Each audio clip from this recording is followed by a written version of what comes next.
Hey guys, Kevin is back for the season premiere of the Knick, Season 2, Episode 110 Knots. And I was really looking forward to this premiere. I mean, the Knick really surprised me last year. I didn't expect to love it as much as I did. But I haven't seen a single episode of the show since September, since since the finale. So I really didn't remember what was going to happen in this premiere. So I quickly rewatched my review last year, and then that got me really excited for this episode. And I have to say that I already feel that we're going to have a better season than Season 1. This premiere was fantastic. I loved every minute of it. I think everything introduced in this episode was very interesting, and this is definitely going to be a really great second season. I can already tell this was a great premiere, and I really loved it. I forgot how much I missed this show. Really, I really did miss this show, and I can't wait to see how the rest of the season's going to be. But let's get in this episode. As usual, there's a lot to talk about, and let's just get to it. So right away, we kind of start with a what the fuck moment, because John is hallucinating seeing this little girl, and then he just goes back to sleep. Now, who this little girl is, why he's seeing her, we don't know, but several times throughout this episode, he sees this little girl, and we don't know who she is. So Lucy then gets ready for work, and as she moves through there to Nick, we hear in voiceover the letter she wrote to John.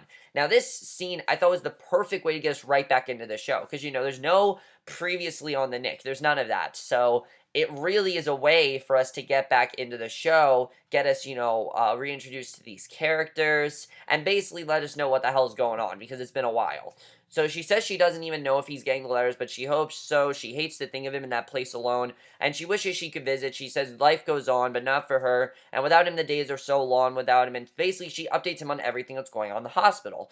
Sister Harriet's awaiting trial after being arrested for performing abortions. The groundbreaking for the new Knick facilities is scheduled for next week. If you remember, the Knick is now moved. Algernon is now acting head of surgery because, John's not there anymore. Bertie is not forgiven her for a relationship with John, which is understandable. And Dr. Gallinger's suspension has been lifted. So that basically tells us everything that we need to know going into this season, and I really loved that scene. I thought that was great.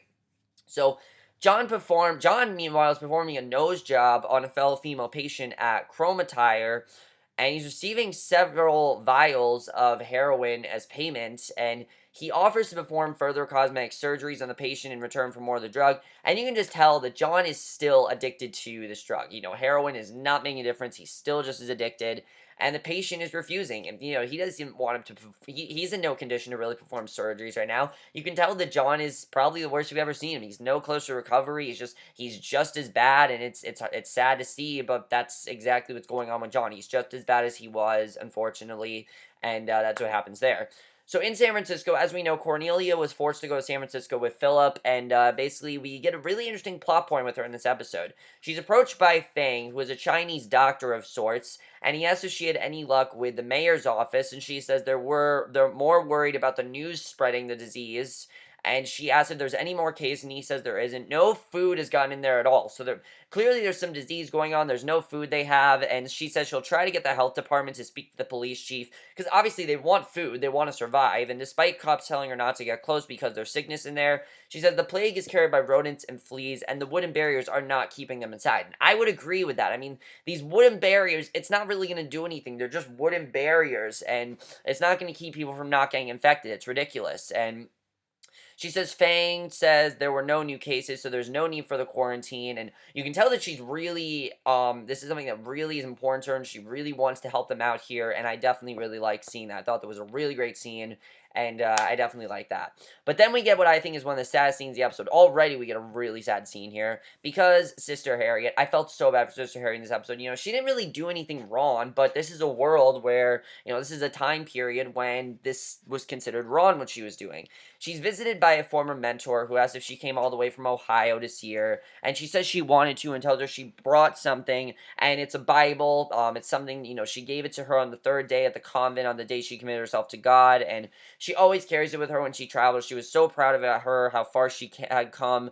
And apparently, she was abandoned by her mom on a train. And she says she saved her life. And the mentor says she brightened there's a heart as big as the moon. She asks if it's true what she did with the abortions. And I like what Harriet says. She says that what she did had nothing to do with God. The woman just needed help. And she helped them. And that's exactly what she did. She really didn't do anything wrong. But of course, to a nun, this is a huge sin. She says she's a devil on earth, a murder of innocence. She says she had disgraced her sisters, who loved her, and the convent that saved her, the nurses that taught her, the Catholics that nurtured her, and the God who loved her. She says all that's left her in her heart is the gift, and then she throws the gift on the floor. And she says she should have let her die and leaves while Harriet cries. And obviously, it's probably the worst thing that Harriet needed. She did not need those kinds of words at all said to her, and I felt really bad for Harriet in that scene. No one should have to go through that.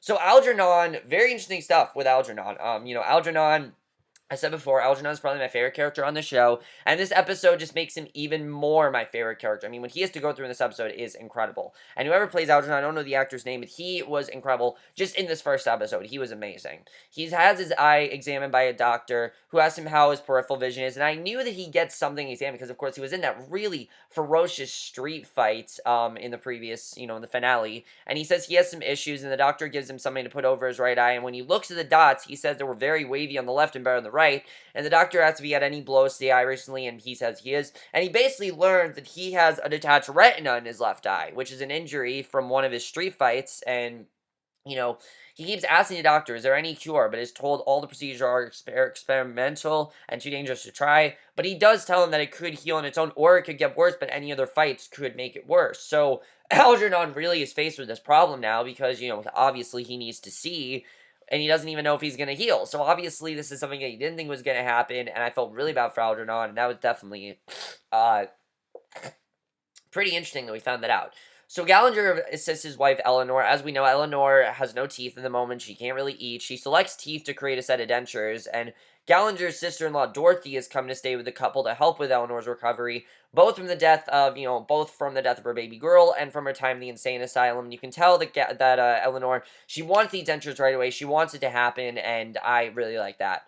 Something I've said before is that, Gallinger's not a likable character by any means, but the thing that makes it such a good storyline is Eleanor. She feels so bad for what she had to go through, and I definitely like that. So Cleary, who is awesome, I love Cleary in this episode. He shows Barrow a new automobile he has made that can go 14 miles an hour, and he'll never need a brake. They just plug it in, and he can drive it. Because, of course, Cleary is the driver for horses, and he's tired of it, and, you can definitely tell that new technology is starting to come out, and Barrow makes sure it's legal, and that he owns it, and asks if he wants him to pay him to drive it. He says he wants him to show they're modern, and Barrow looks over and tells him he'll give him $45 a month to cover the automobile, 10 which comes back to him, and he pays for repairs to keep it running, and he agrees to the deal. So basically they have this new automobile service, and I really like that.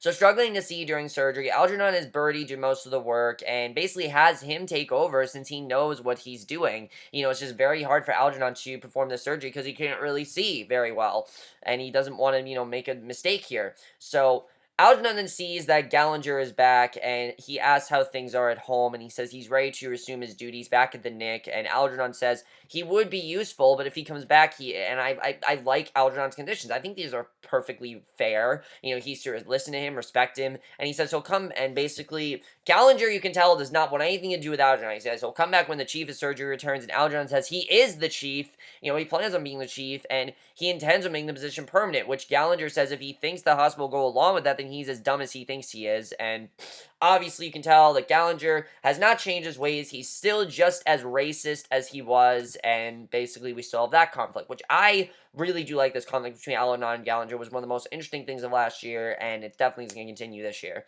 So Lucy goes to talk to Bertie, and this is a really sad scene. He clearly wants to keep things at a strictly professional level. He's not even calling her Lucy. He's calling her Dr. Elkins, because, that's what everyone else calls her.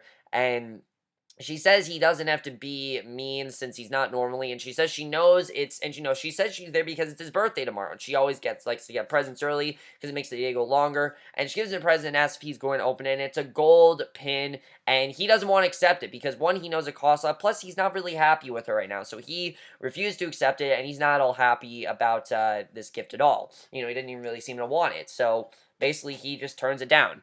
So at a meeting with the Knick board, Algernon presents himself, and we now see that it's now officiated by Cornelia's brother, Henry, which I thought was definitely very interesting. I believe last year was Cornelia's father, but now it's her brother, which I like seeing. You can definitely tell that the stuff has changed at the Knick a bit. Definitely, I like seeing that here. he says, despite, Algernon basically says that despite being understaffed, the surgical service has been able to average over 40 surgeries per week with no increase in complications and an 80% decrease in mortality. And that's pretty good. And he also says they have no procedures. And they ask when John will return. Algernon says he is in no shape and probably will never return. He doesn't expect John to return ever. And honestly, I agree. I don't really think John's really ever going to return. I think he wants to, but I don't think he's in any condition to.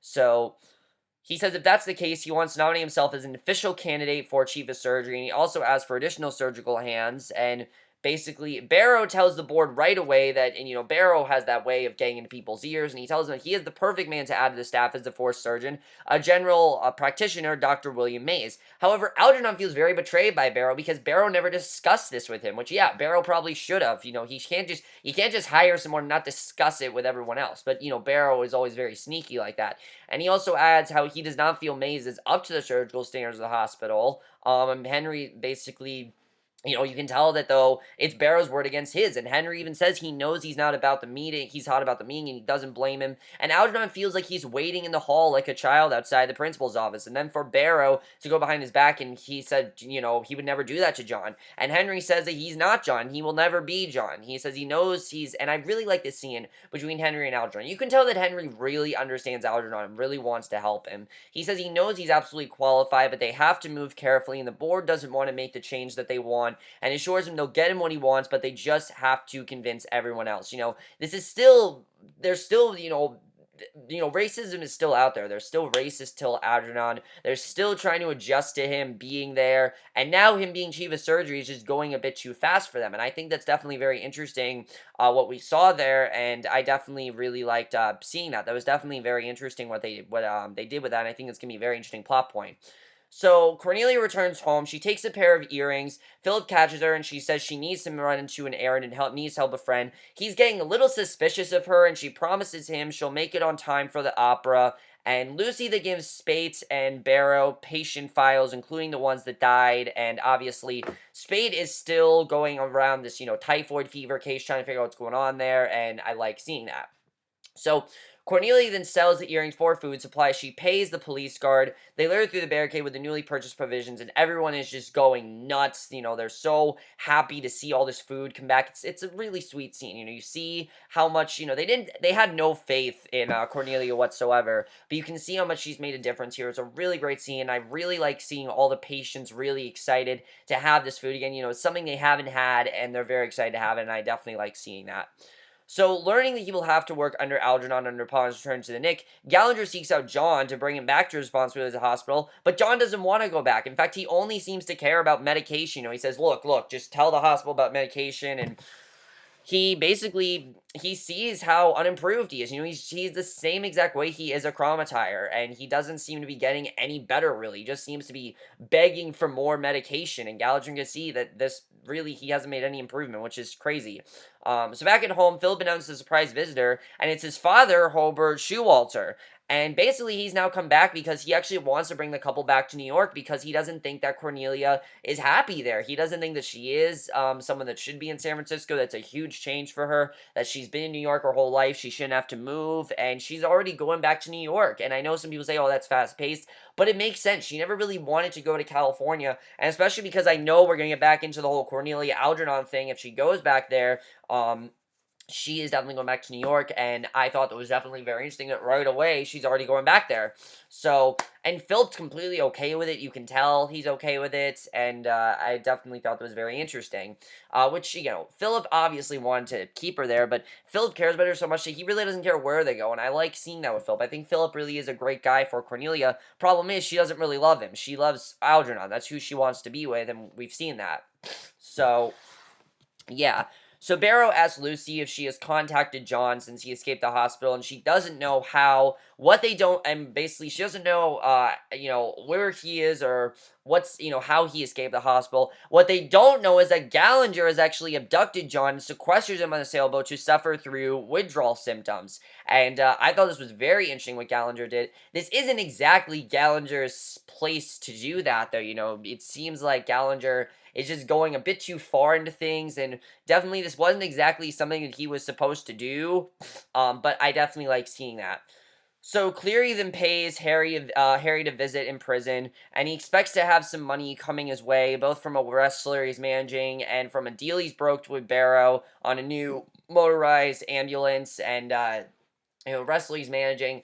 There is a scene where there's a wrestler. He tries to get the wrestler to come over, and basically Cleary tells Harriet that he will hire a good lawyer to plead her case. And obviously, he knows there's nothing wrong that she's doing. He wants her to be innocent, but he doesn't know if this is going to work out. And I like seeing Cleary not really knowing the outcome of this, because obviously we don't know what's going to happen with this. This is definitely going to be very interesting. So then we go back to the whole Gallinger and John situation, and we realize the reason that he's there is because he wants John to be able to make sure that John can control himself. So what he has him do is he gives him this series of knots, and he says they will not leave the boat until John ties 10 knots. That's why the episode is called 10 knots, and he needs to make sure that John can, just do a simple task, which is true. I mean, if John wants to go back to the Knick and, perform surgeries, he has to show that he can. I mean, the simple task is tying 10 knots does seem difficult, but it's just something that he needs to do to make sure that he, doesn't try to think about having drugs. Gallinger's basically forcing him to go through these withdrawal symptoms.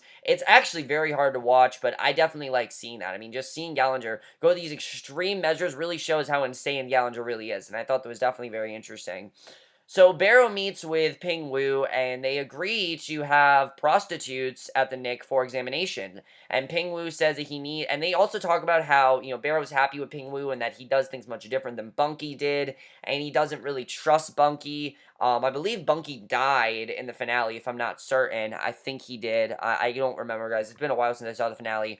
But, they agree to have prostitutes at the Knick for examination, and Pingu says he needs women clean once a week. He will bring women to him to be examined. And Bunky says the hospital's a business, and he can't give it, just give it away for free. He has to make certain arrangements, and decides to do $2 injunction in depth for every girl examined, and that's what they decide to do.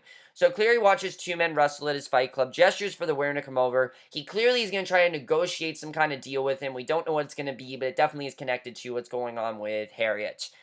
So Spate looks over the bodies killed by the typhoid fever, and he says he needs to see a list of the ship's manifest and a list of everyone who went through immigration. And then two guys tell him he's in private property. He says he's with that private health department, and he's checking up on a few friends. Then they take him away. It's actually quite a funny scene, and the man tells him to meet him back at 6, and he'll show him the immigration laws, and I thought that was a pretty funny scene. Pretty crazy, but I thought it was funny. I enjoyed that. So John looks at how to tie the first knot. He wants to be able to tie these knots. Obviously it's a hard task, but he wants to be able to do it. He wants to prove to Gallinger that he's somewhat useful, because Gallinger doesn't really think he is.